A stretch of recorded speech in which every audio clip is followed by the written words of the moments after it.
क्या होगा अगर आप किसी को भी ट्रैक कर पाएँ काफ़ी ईज़िली अपने ड्रोन की मदद से, या क्या होगा अगर आप सर्कुलर शॉट्स जो भी आप अपने ड्रोन की मदद से लेते हैं वो काफ़ी ईज़िली ले पाएँ। तो इसके लिए काफ़ी ज़्यादा फीचर्स दिए गए हैं DJI Phantom 4 Pro के अंदर, और उन्हीं फीचर्स को आज हम एक्सप्लोर करने वाले हैं और एक-एक करके सारे फीचर्स को मैं आपको दिखाने और सिखाने वाला हूँ कि आप कैसे उनका इस्तेमाल कर सकते हैं। तो अगर आप वैसे किसी फीचर को एक्सेस करना चाहते हैं तो सबसे पहले आपका जो GPS है वो काफ़ी अच्छे सिग्नल स्ट्रेंथ में होना चाहिए और आपको इंटेलिजेंट फ्लाइट मोड्स के अंदर ही फ्लाई करना है। तो मैं एक-एक करके सारे फीचर्स को अभी उड़ा कर और टेस्ट करके आपको दिखाता हूँ। तो जो पहला फीचर हमारा होगा वो होगा एक्टिव ट्रैक का, और मैं खुद को ट्रैक करने वाला हूँ।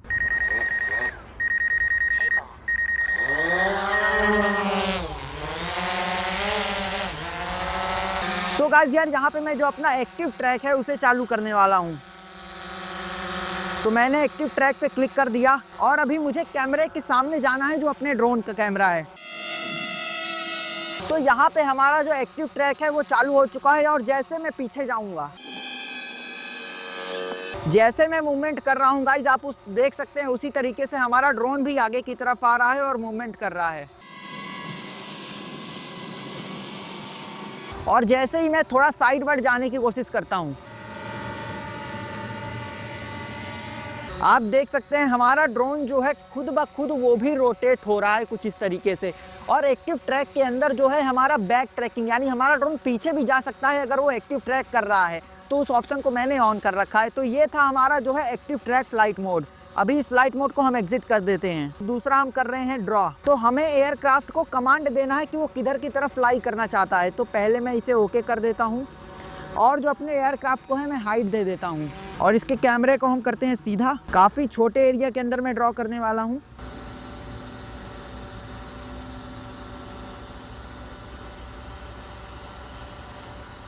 और यहाँ पे जो हमारा रूट है गाइज, आपको स्क्रीन रिकॉर्डिंग में दिख रहा होगा, अपलोड हो चुका है। यहाँ से मैं चाहूँ तो स्पीड एडजस्ट कर सकता हूँ। सो मैं यहाँ पे स्पीड कर देता हूँ 7 मीटर पर सेकेंड और इसे गो पे कर देता हूँ। तो हमारा ड्रोन जो है वो ऑटोमेटिकली अपनी ड्राइंग वाली पोजीशन पे देख सकते हैं कुछ इस तरीके से जा रहा है, जैसा मैंने अपनी स्क्रीन रिकॉर्डिंग के अंदर, यानी अपने जो इस सॉफ्टवेयर के अंदर जैसा मैंने ड्रॉ किया था वैसे ही हमारा ड्रोन अभी मूवमेंट अपनी कर रहा है।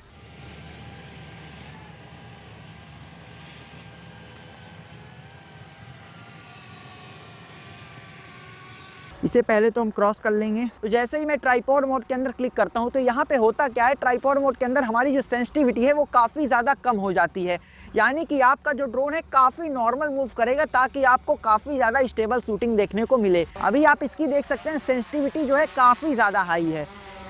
तो अभी मैं ओके करता हूँ, और अब ट्राइपॉड मोड जो है हमारा चालू है। अब मैं अपनी स्टिक को जो है पूरी तरीके से पुल कर रहा हूँ, फिर भी हमारा ड्रोन जो है काफ़ी धीमा मूवमेंट कर रहा है, आप देख सकते हैं। अगर मैं इसे अपवर्ड भी ले जाने की कोशिश करूँ तो काफ़ी ये धीमा जा रहा है। तो जो हमारी सेंसिटिविटी है हमारे ट्राइपॉड मोड के अंदर वो जो है डिक्रीज़ हो जाती है। तो अभी जो हम दूसरा मोड अपना ट्राई करने वाले हैं वो होने वाला है टैप फ्लाई। तो यहाँ पे मैंने टैप फ्लाई को जो है ऑन कर दिया है। तो यहाँ पे मैंने हमारी जो वहाँ पे एक बाउंड्री वॉल है वहाँ तक के लिए मैंने डाला है, और देख सकते हैं वहाँ तक ये टैप फ्लाई होगा। तो अभी मैंने गो कर दिया है, तो आप देख सकते हैं हमारा ड्रोन जो है डिसेंट कर रहा है, यानी कि ये नीचे की तरफ जा रहा है और अपनी उस बाउंड्री तक जाएगा। हालांकि मैं उस बाउंड्री पे हिट नहीं करवाना चाहता अपने ड्रोन को, इसीलिए मैं काफ़ी सिंसियरिटी से इसे फ्लाई कर रहा हूँ। तो अभी जो हमारा ड्रोन है एक इक्वल हाइट पे आ गया है, इसने डिसेंडिंग जो है बंद कर दी है, ये उधर की तरफ ही जाता जा रहा है। तो इसे अभी क्रॉस कर देते हैं। यहाँ पे मैं जेस्चर मोड को स्किप कर रहा हूँ क्योंकि उसका मुझे भी पर्टिकुलरली अभी तक काफ़ी ढंग से आइडिया नहीं लग पाया है। तो वे पॉइंट्स मोड के अंदर होता क्या है, आपको अपना जो ड्रोन है उन पॉइंट्स तक ले जाना होता है और उन पॉइंट्स को सेव करवाना होता है। उसके बाद आपका जो वे पॉइंट्स है वो एक्टिव हो जाते हैं, और उसके बाद आप इसे दोबारा से उस पाथ के अंदर फ्लाई कर सकते हैं। तो मैं वे पॉइंट्स पे क्लिक कर देता हूँ और स्टार्ट रिकॉर्डिंग पॉइंट्स पे क्लिक कर देता हूँ।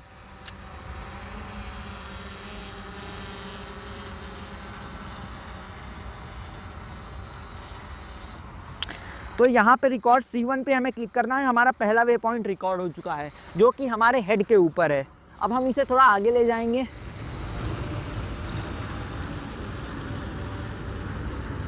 और मैं इसे रिकॉर्ड कर देता हूँ अपना सेकेंड वे पॉइंट, जो कि 21 मीटर की डिस्टेंस पे है पहले वे पॉइंट से।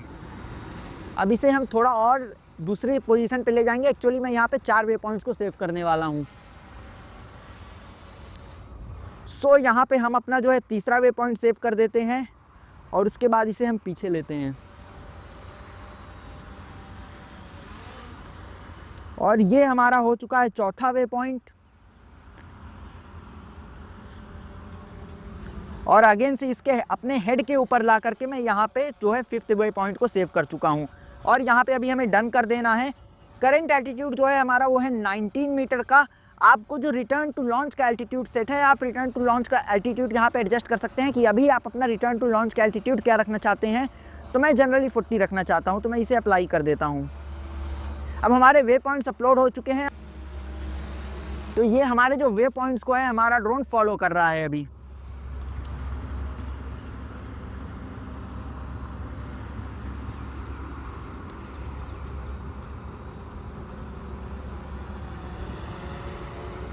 आप चाहें तो बीच में पॉज ऑप्शन इस्तेमाल करके पॉज भी कर सकते हैं और एग्जैक्टली आपका ड्रोन वहीं पे रुक जाएगा। तो हमारे वे पॉइंट जो हैं कंप्लीट हो चुके हैं। तो अभी जो हम अपने पॉइंट ऑफ इंटरेस्ट है उस पोजीशन पे, यानी कि जहाँ पे हमारा पॉइंट ऑफ इंटरेस्ट, यानी जिस पॉइंट को हम पॉइंट ऑफ इंटरेस्ट सेट करना चाहते हैं उस पर फ्लाई करेंगे और इसे अप्लाई कर देंगे। अब जो हमारा ड्रोन है, यानी कि यहाँ पे मैंने रेडियस बढ़ा दिया, अब हमारा ड्रोन जो है सर्कल करेगा अपने पॉइंट ऑफ इंटरेस्ट को। के बाद हमारा ये ड्रोन रिटर्न टू होम या रिटर्न टू लॉन्च हो जाएगा। तो इसे मैं स्टार्ट कर देता हूँ। तो यहाँ पे आपको दो ऑप्शन दिख रहे होंगे, लेफ्ट स्टिक और राइट स्टिक के लिए। तो आप जब भी रेडियस कम या ज़्यादा करना चाहते हैं तो राइट स्टिक का इस्तेमाल करेंगे, और क्लॉकवाइज या काउंटर क्लॉकवाइज करना चाहते हैं तो भी राइट स्टिक का इस्तेमाल करेंगे। लेफ्ट स्टिक की मदद से आप थ्रोटल को अप या थ्रोटल को डाउन कर सकते हैं, टर्न लेफ्ट कर सकते हैं या टर्न राइट कर सकते हैं। तो यहाँ पे मैं ओके कर देता हूँ। और जनरली यहाँ पे हमें रेडियस को केवल डिक्रीज़ या इंक्रीज़ करने की ज़रूरत पड़ती है। तो जैसे हमारा ड्रोन अभी सर्कलिंग करना चालू कर रहा है टूवर्ड्स POI, तो एक लैप के लिए इसे जो टाइम लगेगा वो लगेगा 1 मिनट एंड 30 सेकेंड। यहाँ पे आपको दिखा रहा है टाइम फॉर 1 लैप। अगर मैं स्पीड इसकी बढ़ा देता हूँ, यहाँ पे मैंने स्पीड कर दिया है 4.6 मीटर पर सेकेंड। तो हमारा ड्रोन जो है वो काफ़ी तेज़ी से सर्कल कर रहा है, यहाँ पे आप देख सकते हैं।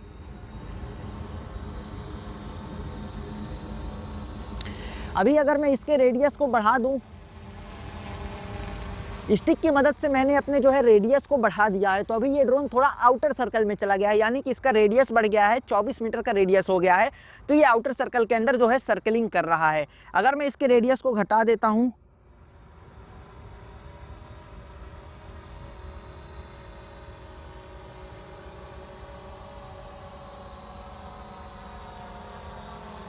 यहाँ पे मैंने रेडियस घटा के केवल 10 मीटर का कर दिया है। अगर मैं अपने कैमरे को नीचे कर दूँ तो आप देख सकते हैं टोटल कुछ इस तरीके से हमारी जो है सर्कलिंग चल रही है, और ये पूरी स्पीड के अंदर चल रही है यहाँ पे सर्कलिंग।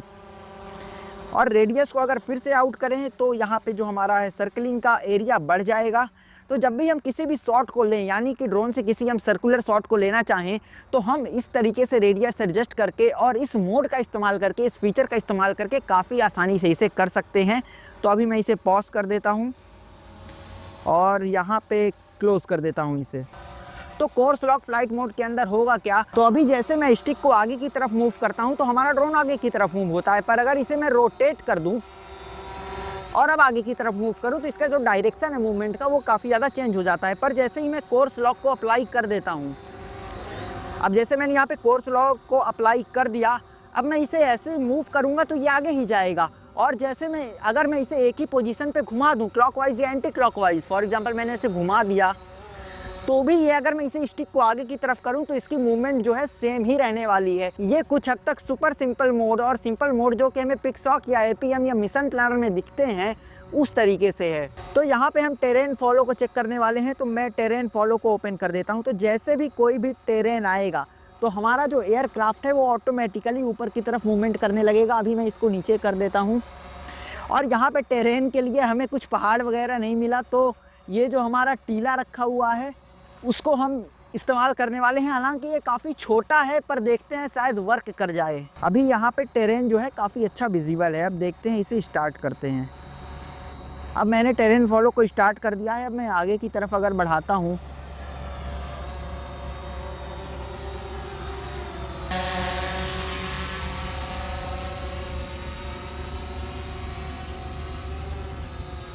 तो जैसे ही हमें वहाँ पे बाउंड्री वॉल देखने को मिल रही है और हमारा ड्रोन ऊपर की तरफ जा रहा है। तो यही होता है हमारा जो होता है टेरेन फॉलो मोड।